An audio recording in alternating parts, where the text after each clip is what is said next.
ఇప్పుడు దాల్ ఫ్రై చేసుకోబోతున్నాం. దానికి కావాల్సిన పదార్థాలు 150 గ్రామ్స్ ఎర్ర కందిపప్పు, ఆయిల్, నెయ్యి, సాల్ట్, కారం, కాశ్మీరీ రెడ్ చిల్లీ, ధనియా పౌడర్, జీరా పౌడర్, పసుపు, గార్లిక్, జీలకర్ర, కరివేపాకు, కొత్తిమీర, పచ్చిమిర్చి, టమాటో, ఆనియన్. ఇప్పుడు ఎలా తయారు చేసుకోవాలో చూద్దాం మనం.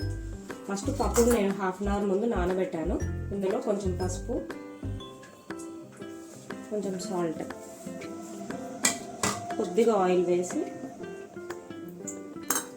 వాటర్ మునిగేంత వరకు పోసి ఒక 3 విజిల్స్ పెట్టుకోవాలి మనము.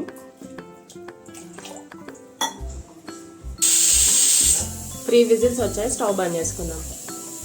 ప్రెషర్ పోయింది. మనం ఇప్పుడు పప్పు ఉడికిన లేదా చూద్దాం.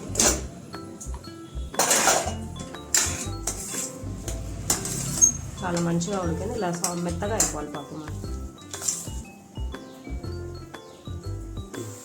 పప్పులో కొంచెం వాటర్ పోసుకున్నాం. పలుచగా అవుతుంది పప్పు.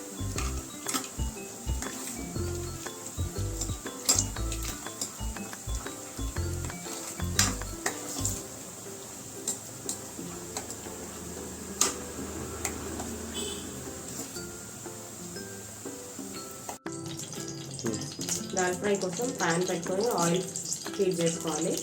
ఫస్ట్ గార్లిక్ కొంచెం వేసుకోవాలి. తర్వాత మనం సెకండ్ పోపు పెట్టుకుంటాం దానికోసం. ఇందులో ఆనియన్, పచ్చిమిర్చి ఇది ఫ్రై అయ్యాక టమాటోస్ వేసుకుంటాం.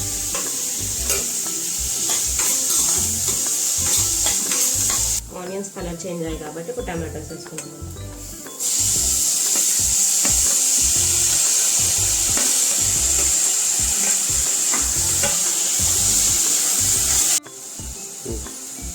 టమాటోస్ లైట్గా కుక్ అయినాయి. ఇప్పుడు మనం మసాలాస్ వేసుకున్నాం. సాల్ట్, రెగ్యులర్ చిల్లీ పౌడర్, ఇది జీరా పౌడర్, ధనియా పౌడర్. జస్ట్ ఇవి కొంచెం ఫ్రై అయ్యాక పప్పు వేసుకున్నాం మనం.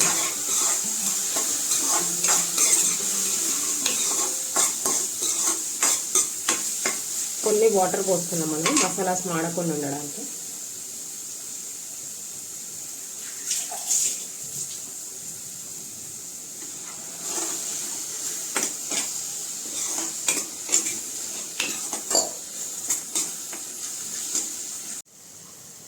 మసాలాస్ కుక్ అవుతే ఇలా లైట్గా ఆయిల్ తేలుతుంది. అప్పుడు మనం పప్పు వేసుకోవచ్చు.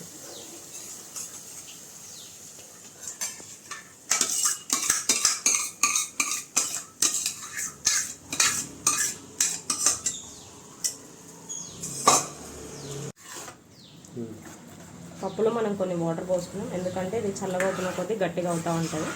సో ఇప్పుడే వాటర్ అడ్జస్ట్ చేసుకుంటే బెస్ట్. కుక్ అవ్వడానికి మసాలాస్ పట్టుకుంటాయి వాటర్ పప్పు. పప్పు పైన ఇలా ఒక లేయర్ వస్తుంది, తీసేసేయాలి మనం. పప్పు రెడీ అయిపోయినట్టే. ఇప్పుడు మనం కొత్తిమీర వేసుకొని దించేసుకుందాం. స్టవ్ ఆఫ్ చేసేస్తాం. ఎంతో రుచికరమైన టమాటో పప్పు రెడీ అయ్యింది. దీన్ని రైస్లోకి, చపాతీల్లోకి, ఎందులోకైనా తినొచ్చు. నెయ్యి వేడైంది. ఇప్పుడు జీలకర్ర వేసుకున్నాం.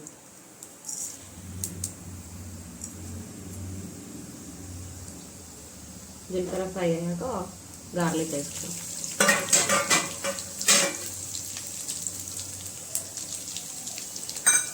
గార్లిక్తో పాటు కరివేపాకు కూడా వేసుకున్నాం.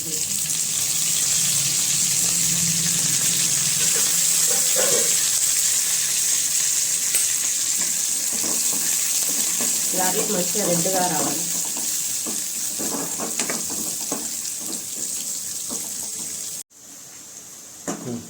వెల్లుల్లి వేగాయి. ఇప్పుడు మనం స్టవ్ ఆఫ్ చేసి ఒక హాఫ్ స్పూన్ అంతా red chilli, Kashmiri chilli powder వేసుకున్నాం. ఇప్పుడు పప్పు పైన వేసుకున్నాం.